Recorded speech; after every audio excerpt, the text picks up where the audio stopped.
இன்றைய புனிதர் புனித வின்சென்ட் தியாகோன் கிபி 304.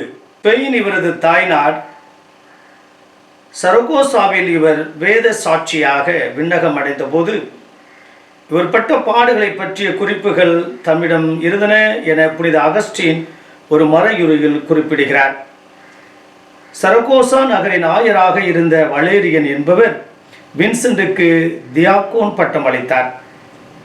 இவர்கள் இருவரும் 303ஆம் ஆண்டு சிறையில் வைக்கப்பட்டனர். பட்டினியாக விடப்பட்டதுடன் வேதனைகளுக்கும் உள்ளானார்கள். ஆனால் விசுவாசத்தில் உறுதிப்பட்டனர்.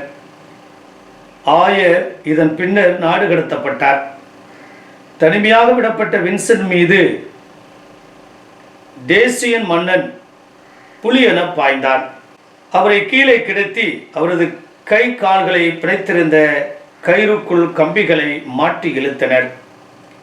அவரது கை கால் மூட்டுகள் கலன்றன.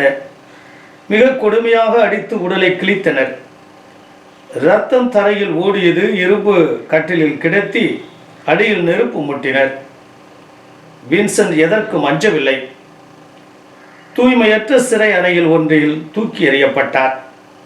அங்கே அவரது முகத்தில் தோன்றிய அருள் ஒளியை கண்ட காவலர் மனம் திரும்பினார். இங்ஙனம் அடைந்த வேதனைகளால் இவர் மறைசாட்சியாக உயிர் நீத்தார். வின்சென்ட் என்ற சொல்லின் பொருள் வெற்றி பெறுபவன். மறைசாட்சிகளின் பாடுகளும் இறப்பும் பலவிதம்.